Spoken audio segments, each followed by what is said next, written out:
Welcome back. Break سے پہلے ہم بات کر رہے تھے جنگ احد کی تیاریوں کے بارے میں۔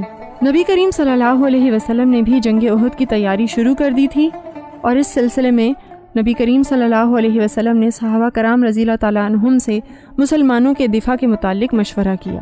نبی کریم صلی اللہ علیہ وسلم کی رائے یہ تھی کہ مسلمان مدینے کے اندر قلعہ بند ہو جائیں، مرد گلی کوچوں کے ناکوں پر لڑائی کریں اور عورتیں گھروں کی چھتوں سے لڑائی کریں۔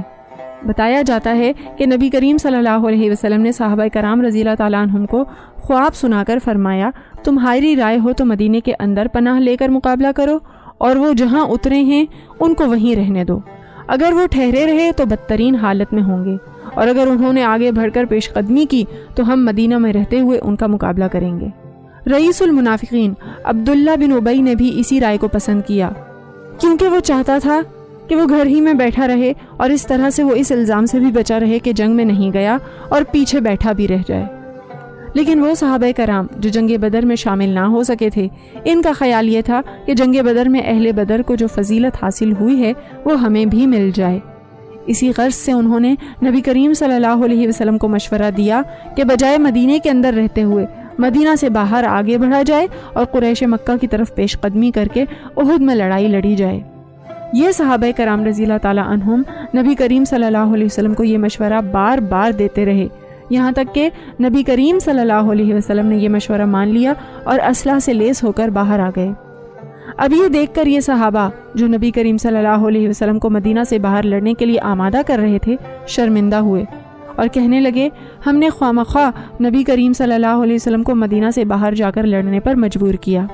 پھر یہ نبی کریم صلی اللہ علیہ وسلم کے پاس آئے اور کہا، یا رسول اللہ صلی اللہ علیہ وسلم، آپ مدینہ کے اندر ہی ٹھہر کر لڑیں، اور آپ کی یہی رائے درست ہے۔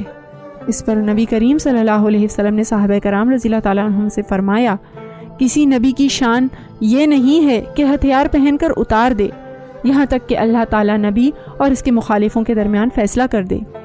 اصل میں یہ صحابہ کرام رضی اللہ تعالیٰ عنہم جنگ بدر میں شرکت سے محروم رہے تھے، تو یہ اللہ سے دعا کرتے تھے کہ اللہ ان کو یعنی کافروں کو ہماری طرف بھیج، اور ان کی یہ خواہش تھی کہ ہمیں بھی جنگ بدر جیسا اجر ملے۔ ایک انصاری نے کہا، یا رسول اللہ صلی اللہ علیہ وسلم، ہم اپنی ہی وادی میں ان سے جہاد نہ کر سکے تو کب کریں گے؟ دوسرے صحابہ کرام رضی اللہ تعالیٰ عنہم نے کہا، ان حالات میں ہم دفاع نہ کر سکے تو کب کریں گے؟ ان میں سے حضرت حمزہ رضی اللہ تعالیٰ عنہ بھی تھے، جنہوں نے کہا، اس ذات کی قسم جس نے آپ صلی اللہ علیہ وسلم پر قرآن نازل فرمایا ہے، ہم ان سے ضرور جنگ و جہاد کریں گے۔ ایک صحابی حضرت نعیم رضی اللہ تعالیٰ عنہ نے بھی نبی کریم صلی اللہ علیہ وسلم سے عرض کی، یا رسول اللہ صلی اللہ علیہ وسلم، مجھے جنت سے محروم نہ کریں، واللہ میں اس میں ضرور داخل ہوں گا۔ آپ صلی اللہ علیہ وسلم نے پوچھا، کیسے؟ نعیم رضی اللہ تعالیٰ عنہ نے عرض کیا، میں اللہ اور اس کے رسول سے محبت کرتا ہوں اور میں جہاد سے فرار نہ ہوں گا۔ یہ سن کر نبی کریم صلی اللہ علیہ وسلم نے فرمایا، تم نے ٹھیک کہا، اور پھر بعد میں دیکھا گیا کہ وہ صحابی رضی اللہ تعالیٰ عنہ اس جنگ میں شہید ہو گئے۔ اس طرح سے بالآخر یہی طے پایا کہ مدینے سے باہر نکل کر کافروں کا سامنا کیا جائے۔ اس طرح سے مسلمانوں کا لشکر تیار ہو گیا جو کہ 1000 تھے، اور ان کے پاس ایک گھوڑا بھی نہ تھا۔ نبی کریم صلی اللہ علیہ وسلم 1000 فوج لے کر روانہ ہوئے۔ نبی کریم صلی اللہ علیہ وسلم نے لشکر کو 3 دستوں میں تقسیم کیا۔ ایک دستہ مہاجرین کا تھا جس کے علمبردار حضرت مصعب بن عمیر رضی اللہ تعالیٰ عنہ تھے۔ دوسرا قبیلہ اوس کا تھا جس کے علمبردار حضرت اسید بن حزیر رضی اللہ تعالیٰ عنہ تھے، اور تیسرا خزرج کا دستہ تھا جس کے علمبردار حضرت حباب بن منذر رضی اللہ تعالیٰ عنہ تھے۔ پھر عصر کی نماز کے بعد آپ صلی اللہ علیہ وسلم نے احد کا رخ کیا اور مقام شیخین پر پہنچ کر لشکر کا معائنہ کیا۔ جو صحابہ کرام رضی اللہ تعالیٰ عنہم عمر میں چھوٹے تھے انہیں واپس کر دیا، البتہ رافع بن خدیج رضی اللہ تعالیٰ عنہ کو چھوٹے ہونے کے باوجود اجازت دے دی گئی کیونکہ وہ تیر چلانے کے ماہر تھے۔ اس پر سمرہ بن جندب رضی اللہ تعالیٰ عنہ نے کہا، میں رافع سے زیادہ طاقتور ہوں، اسے پچھاڑ سکتا ہوں۔ اس پر نبی کریم صلی اللہ علیہ وسلم نے کہا، دونوں میں کشتی کرا دی جائے۔ چنانچہ دونوں میں کشتی کرائی گئی اور واقعی سمرہ نے رافع کو کشتی میں ہرا دیا، لہٰذا سمرہ رضی اللہ تعالیٰ عنہ کو بھی اجازت مل گئی۔ مقام شیخین ہی میں نبی کریم صلی اللہ علیہ وسلم نے مغرب اور عشاء کی نمازیں پڑھی اور وہیں رات گزاری اور لشکر کی حفاظت کے لیے 50 پہرے دار مقرر فرمائے۔ پھر رات کے آخری حصے میں فجر سے پہلے مقام شیخین سے روانہ ہوئے اور چلتے چلتے شوط کے مقام پر پہنچ گئے۔ یہاں پر آپ صلی اللہ علیہ وسلم نے فجر کی نماز پڑھی۔ شوط کے مقام پر ہی عبداللہ بن ابی نے نبی کریم صلی اللہ علیہ وسلم سے بغاوت کی اور اعتراض کیا کہ مشورے میں ان کا مشورہ نہیں مانا گیا اور دوسروں کی بات مانی گئی ہے جبکہ اس کے مشورے کو ٹھکرا دیا گیا ہے۔ اس نے اپنے لوگوں سے مخاطب ہو کر کہا، اے لوگوں، ہم اپنی جان کو کیوں ہلاکت میں ڈالیں؟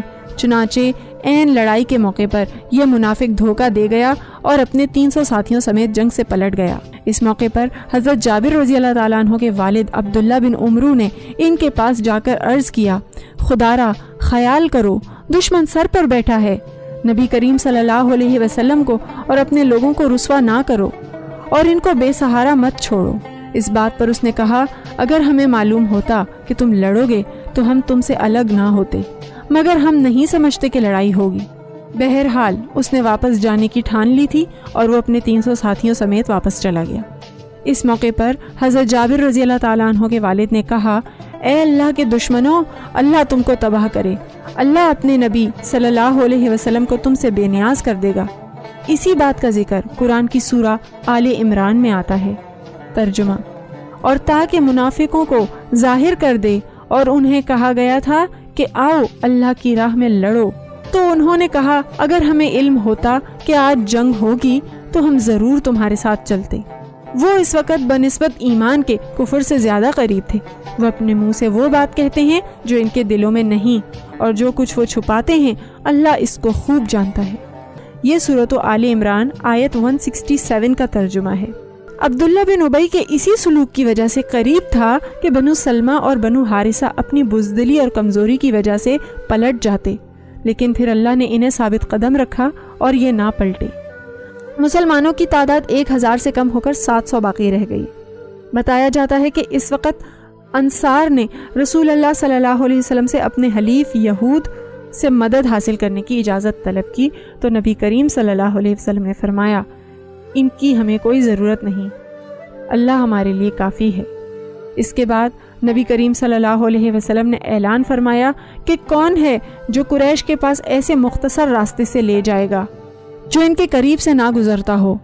اس پر ایک صحابی ابو خیثمہ حارثی رضی اللہ تعالیٰ عنہ نے کہا، یا رسول اللہ صلی اللہ علیہ وسلم، یہ کام میں کروں گا۔ چنانچہ وہ آپ صلی اللہ علیہ وسلم کو ہرہ بنی حارثہ اور ان کے کھیتوں کے درمیان سے چلتا ہوا سربا بن قینتی کے نخلستان میں لے گیا۔ یہ شخص اندھا اور منافق تھا۔ جب نبی کریم صلی اللہ علیہ وسلم اور مجاہدین کی آہٹ سنی تو وہ کھڑا ہو کر مٹی اڑانے لگا اور کہنے لگا، اگر تو اللہ کا رسول ہے تو میں تمہیں اپنے نخلستان میں داخل ہونے کی اجازت نہیں دیتا۔ اس کے بعد اس نے مٹھی میں مٹی اٹھائی اور کہا، اے محمد، اگر مجھے معلوم ہوتا کہ یہ خاک صرف تیرے چہرے پر پڑے گی تو میں ضرور تیرے چہرے پر پھینک دیتا۔ یہ گستاخانہ بات سن کر مجاہد اسے مارنے کو دوڑے، مگر نبی کریم صلی اللہ علیہ وسلم نے فرمایا، اسے مت قتل کرو، یہ بصارت اور بصیرت دونوں سے ہی محروم ہے، یہ بصارت اور بصیرت دونوں سے اندھا ہے۔ اس کے بعد نبی کریم صلی اللہ علیہ وسلم لشکر کو لے کر دشمن کو مغرب کی طرف چھوڑتے ہوئے احد کی جانب بڑھے اور جبل احد کی وادی اور اس کے دامن میں پہنچے اور جبل احد کی طرف پشت کی اور احد پہاڑ کی گھاٹی میں ٹھہر گئے۔ اس کے بعد نبی کریم صلی اللہ علیہ وسلم نے لشکر کو ہدایت کی کہ میرے حکم کے بغیر کوئی مجاہد لڑائی کا آغاز نہ کرے، اور اس طرح سے دشمن مسلمانوں کے اور مدینہ کے بیچ میں حائل ہو گئے۔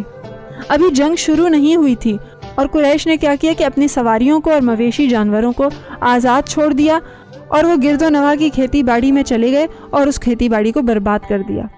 اس موقع پر نبی کریم صلی اللہ علیہ وسلم نے اوپر تلے 2 زرہیں پہنی اور بہت سے کم سن نوخیز لڑکوں کو میدان جنگ سے واپس لوٹا دیا۔ ان میں حضرت عبداللہ بن عمر بھی شامل تھے۔ اس کے علاوہ نبی کریم صلی اللہ علیہ وسلم نے جن کم سن نوجوانوں کو جنگ سے واپس بھیج دیا، ان میں اسامہ بن زید، زید بن ثابت، برا بن عازب، اسید بن ظہیر وغیرہ وغیرہ شامل تھے۔ بتایا جاتا ہے ان سب کو پھر نبی کریم صلی اللہ علیہ وسلم نے غزوہ خندق میں جنگ کی اجازت دے دی تھی، جو کہ 5 ہجری کو پیش آئی۔